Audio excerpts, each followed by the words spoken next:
Hi, good morning. Kathie Owen here on day 3 of my video series.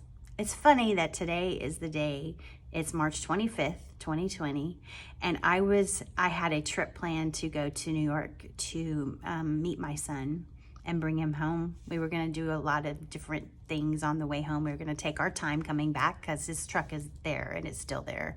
He's in Houston now, but eventually, hopefully we'll do the trip, but if not, it is what it is. Today, my lesson is on outer intention, and outer intention is basically working from your heart. Steve Jobs said in his commencement speech, listen to your heart and intuition, for it somehow knows the way, and he's right. I'm gonna do like I do in my typical video. I'm gonna tell a story about outer intention and how I've used it in the past. They say a mother's prayer is the most powerful prayer in the world.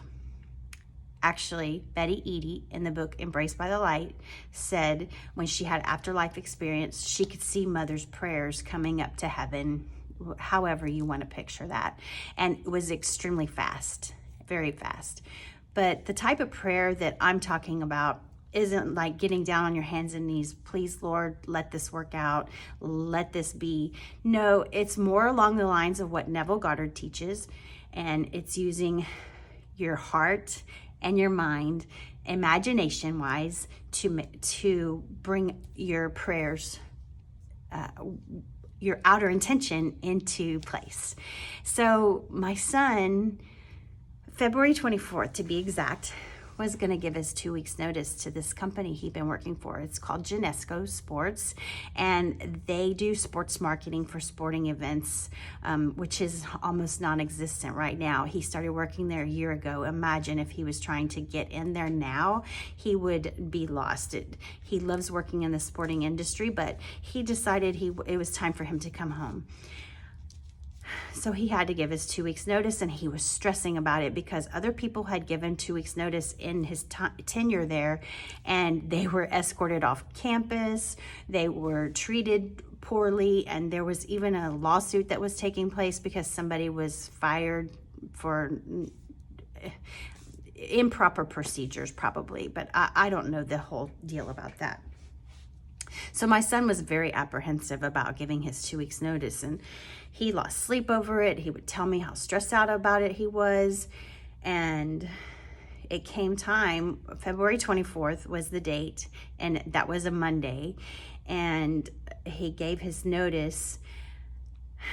And before that happened, I prayed for him, and I pictured him calling me that day and telling me, hey mom, it went better than I expected. You're not gonna believe this. They even offered me a job in Texas, and they want me to stay with them for my full 2 weeks, and I get, everything that I expected and more. That's what I pictured in my mind, and I let it go. I didn't have expectations on that. I didn't go, oh dear Lord, please let this happen. It's always God's will, of course, what is to be.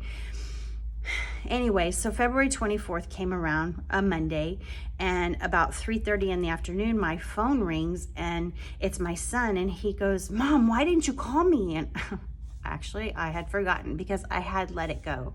And I go, oh, I'm sorry. I've been busy at work or whatever. And he goes, you're not going to believe this. It went better, just like my prayer. It went better than I expected. And I was so happy. And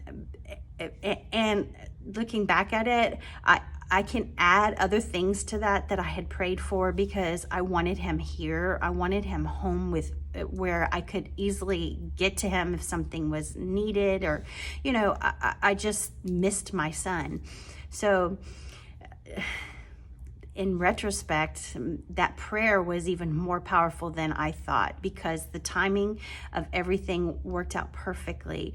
But it wasn't because I expected it to be that way, because I was entitled to that or he was entitled to that. It wasn't that at all. I trusted what happened. And that's huge. So if we look at this from a trust perspective, you can look at what's going on right now and go, I'm going to trust the process. I'm going to trust my intuition and my heart, because deep down inside, I know this is supposed to happen. It's going to be okay. We're going to be fine. And yes, there's going to be things that happen that are tragic, but I'm not going to live in fear. I'm going to keep my thought quality high. That's something we're going to talk about in a future day coming up, keeping your thought quality high. But as I said, outer intention is basically living through your intuition and trusting it and knowing that everything is working out for a reason. And, you know, God, the universe, your higher being, your higher self, whatever word you use, just know that it knows what's going on, and it's best to trust it. And whenever you trust it, you've got to know that it's coming in harmony. Harmony is a key word there. If you feel fear, it's not in alignment with your outer intention or your higher being or whatever.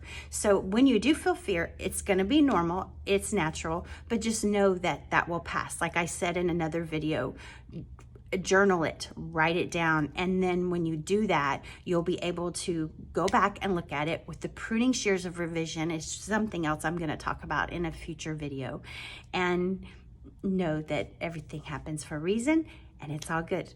Trust the process. Thanks for watching, and I'll see you tomorrow.